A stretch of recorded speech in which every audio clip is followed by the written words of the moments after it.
Baik teman-teman, selamat datang kembali. Pada kesempatan kali ini saya akan membahas analisa saham mingguan untuk periode tanggal 13 Desember 2021 sampai dengan tanggal 17 Desember 2021.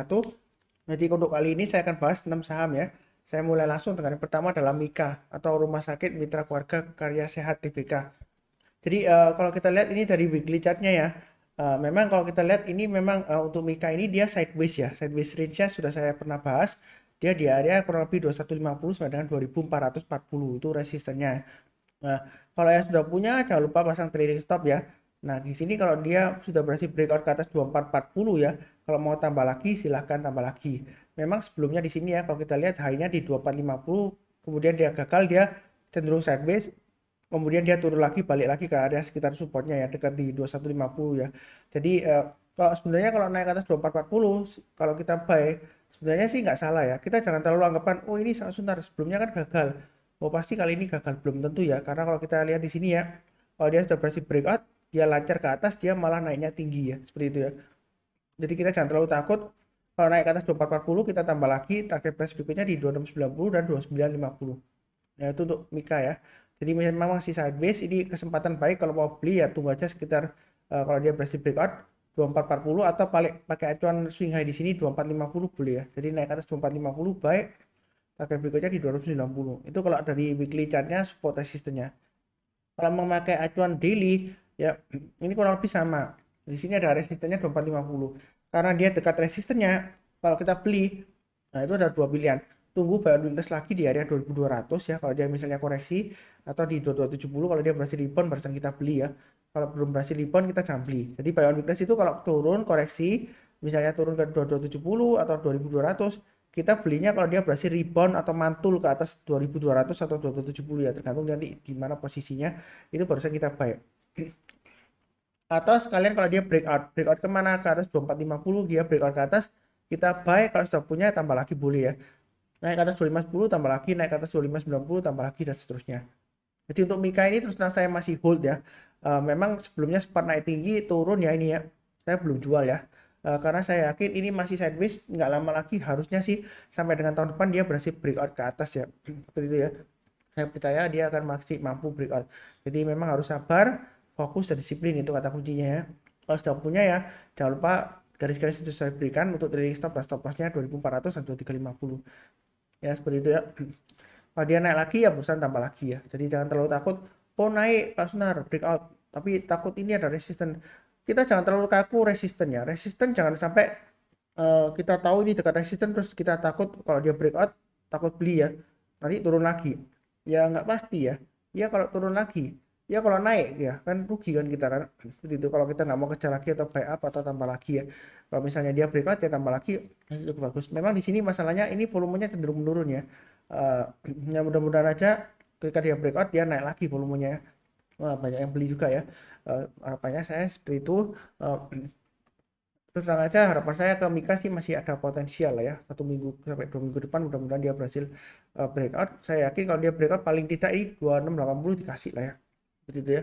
Uh, Kalau kita berkaca dari sebelumnya yang sebelah kiri ya. Sebelumnya kan dia sempat sideways kemudian koreksi ya. Ini kita lihat selama dia bertahan di atasnya 2400 ya, dia masih ada peluang sampai naik. Ini lumayan ya, tepat naiknya ya. 1 sampai 3 hari naiknya tinggi ya, sampai 2880 bahkan sampai 2950 ya. Memang sebelumnya naik bukan berarti ini pasti bisa naik ke sana, belum tentu juga ya, seperti itu ya. Jadi pasang trailing stop dan stop loss ini garis-garisnya sudah saya berikan, acuannya untuk average up atau pemasangan trailing stop ya. Itu kurang lebih untuk Mika. Saya masih hold juga, jadi jangan terlalu takut juga ya. Um, untuk Mika kurang lebih cukup ya. Oke, berikutnya untuk KLPF. KLPF sudah pernah saya bahas di analisa saham untuk investasi. Jadi kalau Anda ke halaman depan youtube.com saham profit, kemudian playlist yang keempat untuk investasi, nah, di sana ada 3 saham ya, salah satunya adalah KLPF. Memang playlistnya belum saya tambahin, mudah-mudahan dalam 1-2 minggu ini saya tambahin beberapa saham ya, yang kira-kira masih bagus untuk sampai dengan tahun depan ya panennya ya, seperti itu ya. Jadi memang di resistennya 1635 ya. Resisten 1635 ini untuk KLBF memang dia cukup kuat ya. Dalam arti sebelumnya kalau kita perhatikan ini 1635 memang pernah ditembus ke atas, tapi nggak lama lagi dia turun lagi ya. Jadi kalau kita takut-takut kalau dia naik ke atas Sebenarnya sih kita nggak perlu terlalu takut ya kalau kita pasang trailing stop ya. Ini targetnya masih bisa ke 1780, bahkan ini ke high-nya di sini 1960 ya. Jadi sebenarnya masih ada peluang kalau dia breakout kayak ke atas 1635 mau tambah lagi atau buy ya, yang berani buy high sell higher silakan ya. Kalau pakai acuan swing high di 1650 ya, swing high sebelumnya ya. Naik lagi targetnya di 1780. Kalau yang ngikutin saya dari awal, ini ya dari awal banget ini saya nggak rubah-rubah ya. Saya sudah bahas sebelumnya, ini profitnya sudah sekitar 26% lebih ya, 2 digit ya. Nah sebelumnya memang saya sudah take profit ya, kena trailing stop ya. Tapi saya belum buyback, kemungkinan saya tunggu kalau dia breakout ke atas 1650 saya mau tambah lagi ya, atau buyback lah istilahnya ya. Terus yang aja saya belum buy ya, gitu ya. Ya mudah-mudahan dia berhasil breakout. Jadi kalau dekat resisten biasanya ada dua pilihan, tunggu sekalian breakout ke atas, nanti TP-nya di resisten berikutnya di atasnya, atau tunggu buy on weakness sekitar area 1495.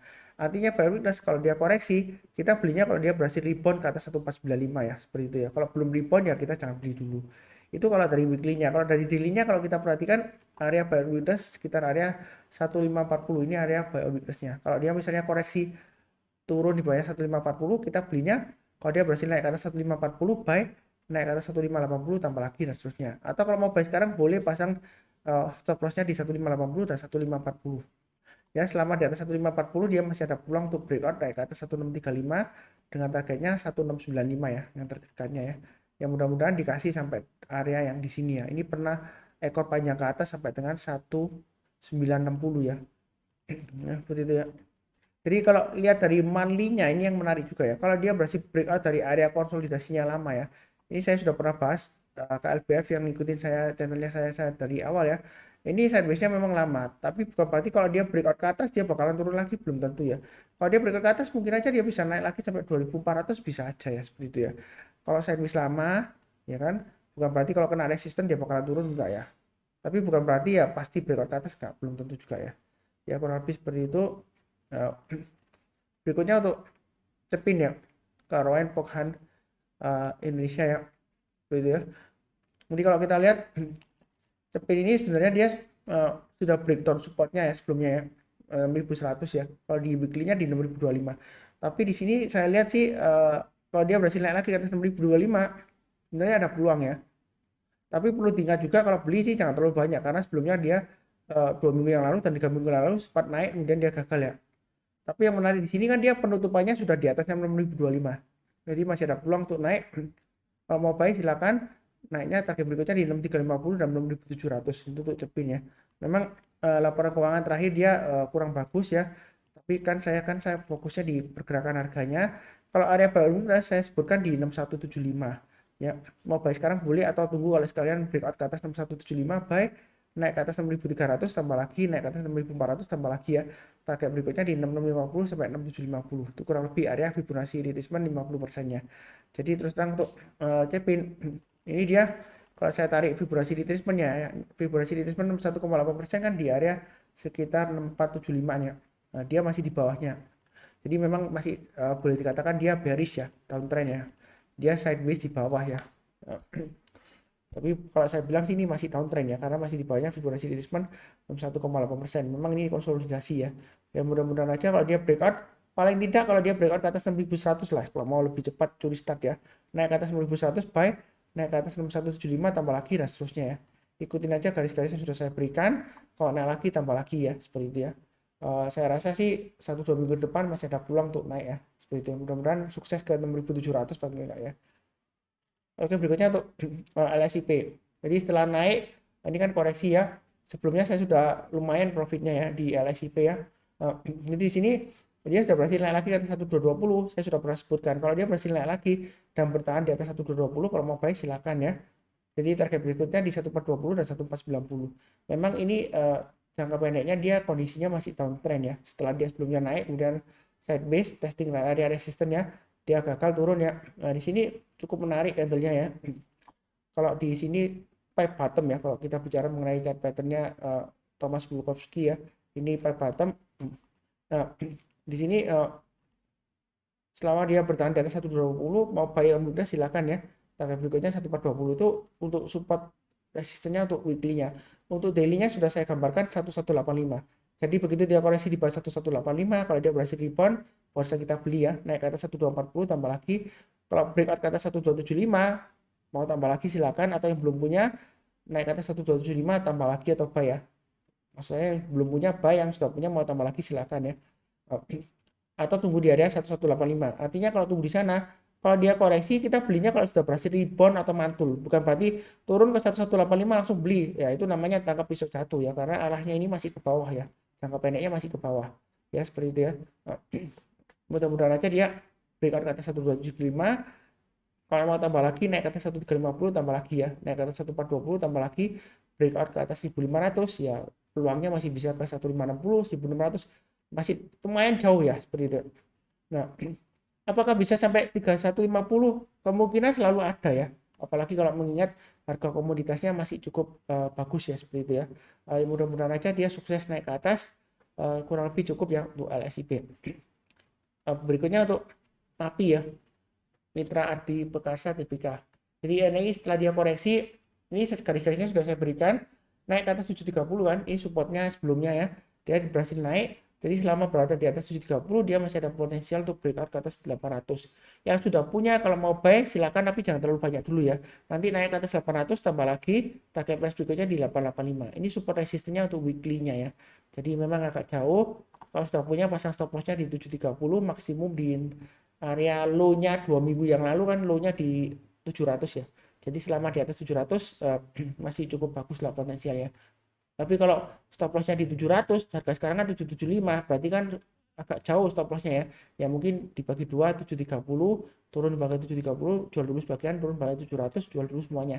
Karena arahnya masih ini terus terang aja arahnya masih ke bawah ya. Walaupun ini formasinya bottom potensial rebound, atau kalau mau buy hasil higher tunggu sekalian naik ke atasnya 785 ya. Ini high-nya 2 minggu yang lalu kan. Ketika dia turun-turun, kalau dia berhasil naik ke atas 785 boleh buy, naik ke atas 800 tambah lagi ya. Itu untuk weekly-nya. Kalau untuk daily-nya kalau kita perhatikan ya kan, ini kan sudah mulai rebound. Juga sama ya. Naik ke atas 70 sebenarnya sudah boleh buy ya. Pasang aja stop loss-nya di 750 dan 720. Kalau dia naik lagi ke atas 815 tambah lagi, naik ke atas 850 tambah lagi dan seterusnya. Jadi ini garis-garisnya sudah saya berikan untuk average up ya. Dan juga sebagai trailing stop ya. Kalau dia misalnya naik ke atas 815, ternyata dalam perjalanannya mungkin dia 840 atau 845 dia gagal balik ke bawah ya, pasang aja trailing stopnya ya. Seperti itu ya.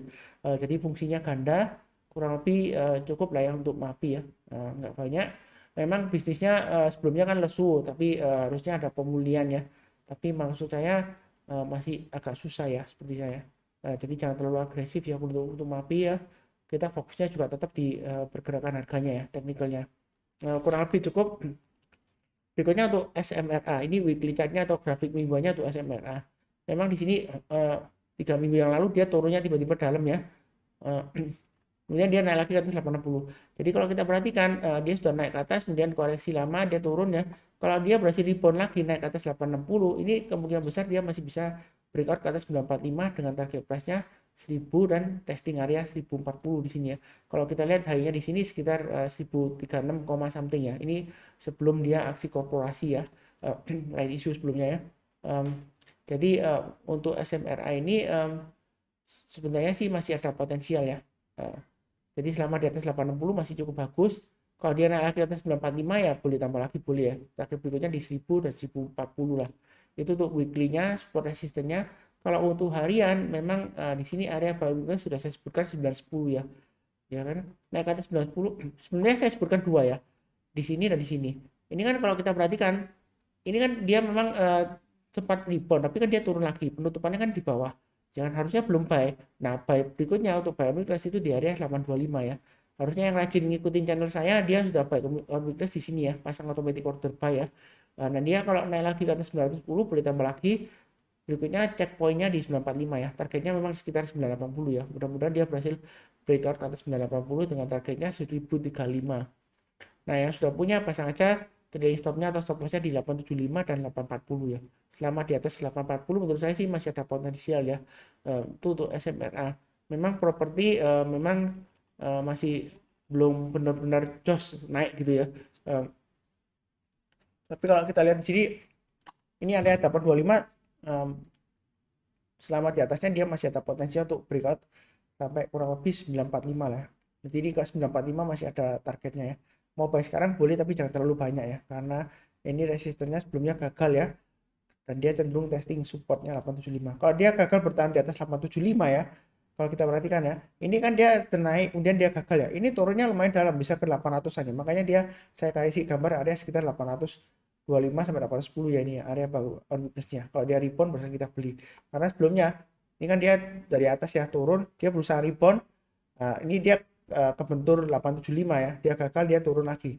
Jadi kalau di bawah 875 lebih baik jual dulu lagi ya, karena bisa resikonya lumayan dalam ya. Ini kita perhatikan, ini saya kasih kotak besar aja ya. Ini kan di bawahnya 875 ya. Jadi selama di bawah 875 kita bilang dia lesu di bawah ya, seperti itu ya. Jadi hati-hati kalau dia turun di bawah 875 ya. Lebih baik jual dulu. Kalau dia berhasil naik lagi barusan kita buyback ya. Buybacknya juga bertahap, naik ke atas 910 kita tambah lagi dan seterusnya.